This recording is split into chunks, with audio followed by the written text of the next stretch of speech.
Hello friends. आज मैं आपके साथ मेरे जीवन का एक बहुत ही खतरनाक वाला इंसिडेंट शेयर करने वाला हूँ। तो अगर आपको भी ये कॉमेडी एक्ट सुनना है तो प्लीज़ मेरे साथ वीडियो में बने रहिएगा और साथ में चैनल को सब्सक्राइब भी कर दीजिएगा। उस समय की बात है, हम बिल्कुल नल्ले हुआ करते थे। नल्ले मतलब न कोई जॉब था न कोई काम था, बस दिन भर बिस्तर पे पड़े रहा करते थे। हमारे घर के सारे लोग हमको ताने कसा करते थे उस वक्त। पड़ोसी भी यार ताने कसने लगे। हर आने जाने वाला कुछ भी कह के चले जाता था कि यार ये नल्ले हैं, कुछ जॉब नहीं कर रहे हैं।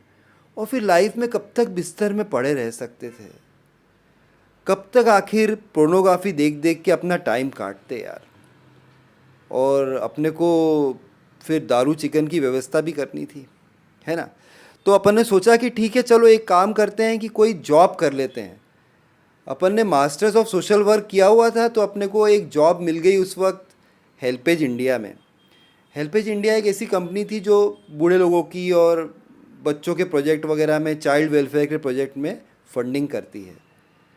और मुझे बड़ा डिफ़िकल्ट काम दिया गया कि मुझे लोगों से कांटेक्ट करके और स्पेशली डॉक्टर्स को कांटेक्ट करके मुझे उनसे पैसा निकालना है।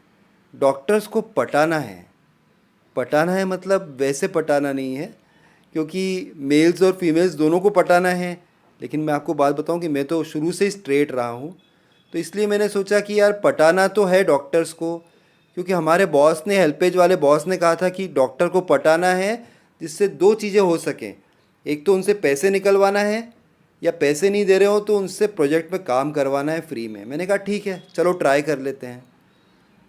हुआ यूँ कि लड़कों में तो मुझे इंटरेस्ट शुरू से ही नहीं रहा है, मैं तो स्ट्रेट हूँ। मुझे लड़कियों में बहुत ही इंटरेस्ट रहा है। और मैंने डायरेक्टरी देखी तो एक डॉक्टर का नाम मुझे दिखा उसमें।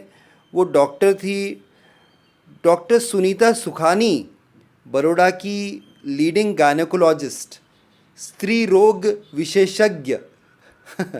गायनेकोलॉजिस्ट बड़ा अच्छा लगता है सुनने में, लेकिन जब बोलते हैं ना कि स्त्री रोग विशेषज्ञ, पता नहीं, मुझे बहुत डाउन मार्केट लगता है ये।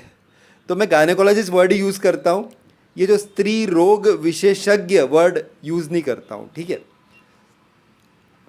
फेसबुक पे मैंने उनका प्रोफाइल चेक किया तो अनमैरिड थी।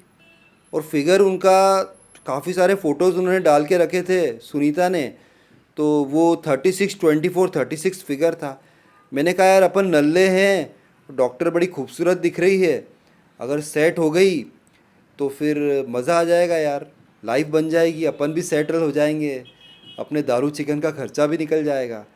मैंने कहा ठीक है, चलो ट्राई करते हैं। तो फिर मैं सोच रहा था कि हमेशा मैं लोगों को एक्रोनिम देता हूँ। एक्रोनिम मतलब जैसे कोई अतुल कुमार है तो उसको AK बुलाता हूँ। मैंने कहा ये डॉक्टर सुनीता सुखानी हैं, इनको क्या बुलाया जाए। बहुत सोचने के बाद मुझे मालूम पड़ा कि सुनीता का सू ले लेते हैं, सुखानी का सू ले लेते हैं, तो यार वो एक्रोनिम बन गया सुसु। तो अब मैं डॉक्टर सुनीता सुखानी, इतना डिफ़िकल्ट नाम पूरे एक्ट में नहीं बोलता हूँ। उनके बारे में जब भी मैं बात करूँगा तो मैं डॉक्टर सुसु बोलूँगा, ठीक है, आप समझ लेना। तो डॉक्टर सुसु का नंबर मैंने निकाल लिया, उनको फ़ोन लगा दिया, और बड़ी सेक्सी सी आवाज़ दूसरे साइड से आई, hello, doctor Sunita Sukhani here. मैंने कहा आहा, आनंद आ गया। मन में वो गाना बज गया यार। मन में ऐसा ख्याल आया कि हेलो डॉक्टर, दिल की चोरी हो गई, पल्स तो देखो फास्ट क्यों हो गई। ये बात मन में आई, मैंने बोला नहीं ऐसा, लेकिन मन में आई। मैंने कहा कि मैं हेल्पेज से बोल रहा हूँ, एक्चुअली कुछ सोशल प्रॉब्लम्स के बारे में आपसे बात करनी है। एक्चुअली मैं नया था तो मुझे ऐसा बोलना था कि सोशल प्रोजेक्ट्स के बारे में बात करनी है, पर मैंने क्या कहा कि सोशल प्रॉब्लम्स के बारे में बात करनी है।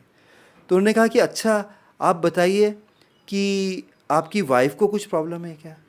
अब उन्होंने ऐसा पूछा मुझसे, तो एक्चुअली वो सोच रही है गायनेकोलॉजिस्ट के हैसियत से, और मैं बात कर रहा हूँ सोशल वर्कर के हैसियत से। सो दोनों अलग अलग दिशा में सोच रहे हैं। मैं बात कर रहा हूँ चाइल्ड वेलफेयर प्रोजेक्ट की, और वो बात कर रही है मेंस्ट्रुअल प्रॉब्लम की या दूसरी टाइप की प्रॉब्लम जो लेडीज़ प्रॉब्लम होती है उसके बारे में सोच रही है। तो उन्होंने पूछा कि आपकी वाइफ को कुछ प्रॉब्लम है? मैंने कहा नहीं, मेरी तो अभी मैरिज ही नहीं हुई है। और मन में ऐसा विचार आया है कि अरे डॉक्टर, अगर तुम जैसी कोई लाइफ में आ जाए तो यार लाइफ बन जाए यार। मैं बिल्कुल अकेला हूँ, बैचलर हूँ, बीमार हूँ, चाहता हूँ कोई ऐसी तुम जैसी डॉक्टर जो आए और करे मेरा उपचार। मैं हूँ दिल का बीमार। ये सब बातें मैं मन में सोच रहा था। लेकिन जब डॉक्टर को पता लगा कि सुसु को पता लगा कि मैं तो मैरिड हुई नहीं, तो उन्होंने कहा कि अच्छा आपकी मदर या आपकी सिस्टर को कुछ प्रॉब्लम है?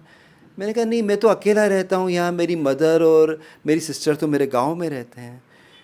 इतना सुनने के बाद फिर उन्हें पूछा कि आप बताइए, आप आखिर चाहते क्या हैं मुझसे?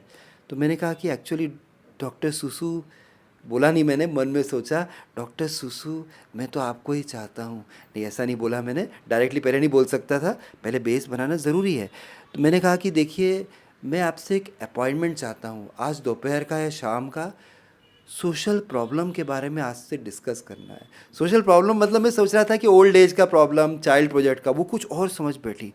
चिल्लाई बहुत ज़ोर से, shut up, never call me again you idiot, next time अगर कॉल करोगे तो I will call the police. यार मैं घबरा गया यार, पुलिस से मैं बहुत घबराता हूँ, क्योंकि मुझे याद है कि कर्फ्यू के टाइम पे मैं घर से निकला था एक बार, और मैं बाइक लेके निकला बाहर, तो रास्ते में पुलिस वाले खड़े थे, उन्होंने रोका ही नहीं मुझे।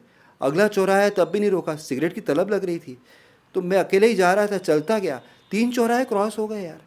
तो मेरे को तो बहुत कॉन्फिडेंस आ गया कि पुलिस तो रोक ही नहीं रही है अपने को, अपन तो यहाँ के किंग है, डॉन है। चौथे चौराहे पे पुलिस ने रोक के जो तशरीफ़ लाल की है, जो तशरीफ़ पे जो मेरे गुर्दे उन्होंने लाल किए हैं, आज तक भी मेरे तशरीफ़ में दर्द रहता है फ्रेंड्स। ठंड के मौसम में तो बहुत ही रहता है, ये तो अलग बात है, लेकिन पुलिस से मुझे बहुत डर लगता था। और उसके बाद काफ़ी काफ़ी दिनों तक मैं डिप्रेशन में चला गया फ्रेंड्स। मैं शराब में डूब गया, मैं शराबी हो गया सुसु की याद में।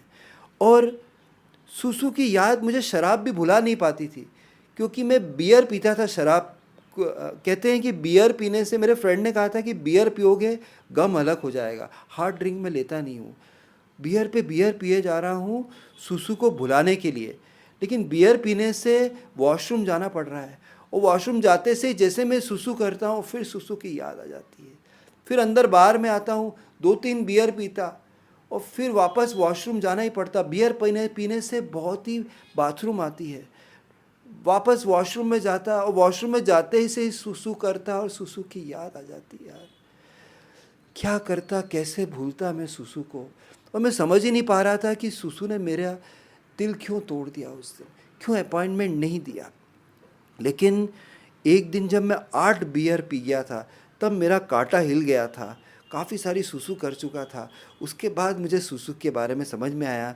मुझे बात समझ में आई कि जो सोशल प्रॉब्लम मैं समझ रहा था, वो ये समझ रही थी कि जैसे एक महिला गायनेकोलॉजिस्ट के पास जाती है अपने गुप्त अंग को दिखाने के लिए, इंटीमेट ऑर्गन को चेक करवाने के लिए, ऐसे ही मैं जाना चाह रहा था अपने इंटीमेट ऑर्गन को चेक करवाने के लिए। ऐसा सोची थी, इसी तो बोला, उन्होंने बोला shut up you idiot, never call me back, I will call the police. इसलिए तो उन्होंने बोला। आज भी मेरे दिल में सुसु का प्यार है। आज भी जब भी मैं सुसु करने जाता हूँ सुबह सुबह, जब भी दिन में 5 से 8 बार सुसु करता हूँ, मुझे डॉक्टर सुसु की याद आ जाती है यार। और फेसबुक पे मैं चेक कर रहा था मैं उनका प्रोफाइल, उनकी मैरिज भी हो चुकी है अब तो। लेकिन सुसु, अगर तुम मेरी बात सुन रही हो, तो तुम्हें कभी भी लाइफ में प्रॉब्लम हो तो याद रखना, मैं I am always with you. मैं तुम्हारे लिए सब कुछ कर सकता हूँ।